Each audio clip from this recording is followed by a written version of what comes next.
આપણે ત્યાં સેવા પ્રકારમાં અષ્ટસખાની વાણી ગાન થાય છે અને શ્રી ગુસાઈજી એવા ભક્ત કે જેમને આ લીલાના સાક્ષાત દર્શન થાય છે, આ રસનો અનુભવ થાય છે, તેમની વાણીને પણ આપણે ત્યાં સેવામાં સંમેલિત કરી છે. તેવા જ એક રસિક ભગવદીય છે શ્રી ભટ્ટજી. અનેક પદ જન્માષ્ટમીની બધા યાદીમાં પણ શ્રી ભટ્ટ કે પ્રભુ નયન ભર દેખો, કમલ નયન ઘનશ્યામ સાંવરો. તો આપણા અનેક કીર્તન આપણા કીર્તન સાહિત્યમાં પ્રાપ્ત થાય છે. અને એક પ્રસંગ છે કે શ્રી ભટ્ટજી માનસીમાં મગ્ન થઈને નેત્ર બંધ કરીને કુંજ નિકુંજમાં બેઠા છે. બ્રજમાં તો નિત્ય લીલા હોય છે અને શ્રી ઠાકોરજી સખાઓ સાથે ત્યાં પધાર્યા અને સખાઓએ પૂછ્યું કે કનૈયા આ કોણ છે? આંખ બંધ કરીને આ બાબા બેઠા છે. કનૈયા કહે મને નથી ખબર કોણ છે. અને સખાએ શ્રી ભટ્ટજીને પૂછ્યું કે આપ કોણ છો? નેત્ર કેમ બંધ કરીને બેઠા છો? શ્રી ભટ્ટજીએ નેત્ર બંધ જ રાખ્યા અને સંવાદ કરી રહ્યા છે કે તમે કોણ છો? કોણ અહીંયા આવ્યા છો? એણે કહ્યું અમે સુબલ, શ્રીદામા, મધુમંગલ છીએ. શ્રી ભટ્ટજીએ પૂછ્યું કે સાથે બીજું કોણ છે? કહે કનૈયા, દાઉ ભૈયા પણ આવ્યા છે. નેત્ર ખોલી અમારા દર્શન કરો. શ્રી ભટ્ટજી કહે છે હું નેત્ર નહીં ખોલું, બરસાને વારી ન આવી. અને સખાઓ કહે છે કે તેઓ તો રાત્રે આવશે રાસાદિક લીલામાં. શ્રી ભટ્ટજી કહે છે હું ત્યારે જ નેત્ર ખોલીશ. હું અત્યારે માધુર્ય રસનો આસ્વાદન કરી રહ્યો છું, સખ્ય ભાવ નથી માણવો.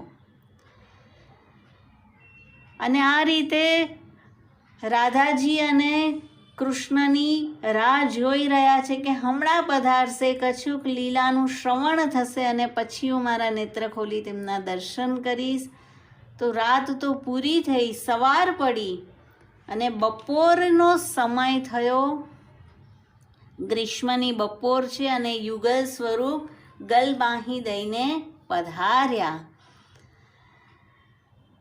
અને શ્રી ભટ્ટને રાધેજુએ કહ્યું કે શ્રી ભટ્ટ નેત્ર ખોલો, અમારા દર્શન કરો અને કશું કીર્તન ગાઓ.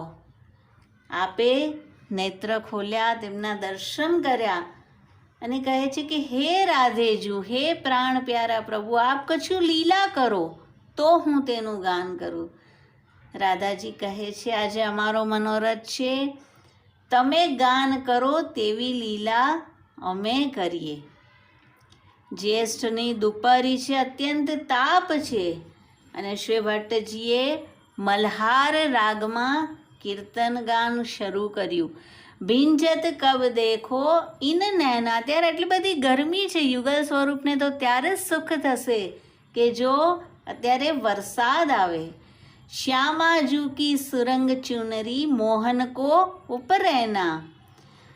આ યુગલ સ્વરૂપને જ્યારે હું ભીંજાતા જોઈશ અને પ્યારી જુએ તો સુરંગ ચુનરી ધરી છે અને મોહનના ઉપરૈનાને હું ભીંજાતા જોઈશ ત્યારે તેમને સુખ થતું જોઈને મને આનંદ થશે. શ્યામા શ્યામકુ કુંજતર ઠાડે જતન કો બને ના. અત્યંત ગરમી છે અને એક કુંજ નિકુંજની છાયામાં યુગલ સ્વરૂપ ઠાડા છે તો કંઈ જતન કરી શકાય એવું નથી. અને ત્યાં જ શું થયું?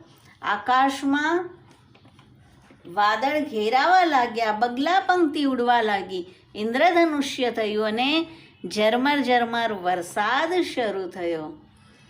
શ્રી ભટ્ટ કે પ્રભુ નૈન ભર દેખો, ઘીર આઈ જલ સેના. આપ અત્યંત પ્રસન્ન થઈ ગયા કે મારા યુગલ સરકારને સુખ થયું અને જલ તેની સેનાને લઈને આવ્યો. અને જે ગરમી હતી તે અત્યારે દૂર થઈ, યુગલ સ્વરૂપને પણ અત્યારે અત્યંત ઠંડક વ્યાપ્ત થઈ. અને જેવું કીર્તન ગાન કરતા ગયા તે પ્રમાણે થતું ગયું. તો શ્રી ભટ્ટ કે પ્રભુ નૈન ભર દેખો, ઘીર આઈ જલ સેના. યુગલ સ્વરૂપને અત્યંત સુખ થયું અને તે જોઈને શ્રી ભટ્ટને પણ પ્રસન્નતા થઈ.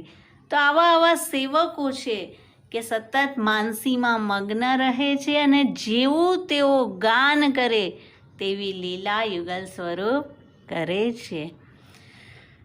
શ્રી વલ્લભાધીશ કી જય, યુગલ સરકાર કી જય.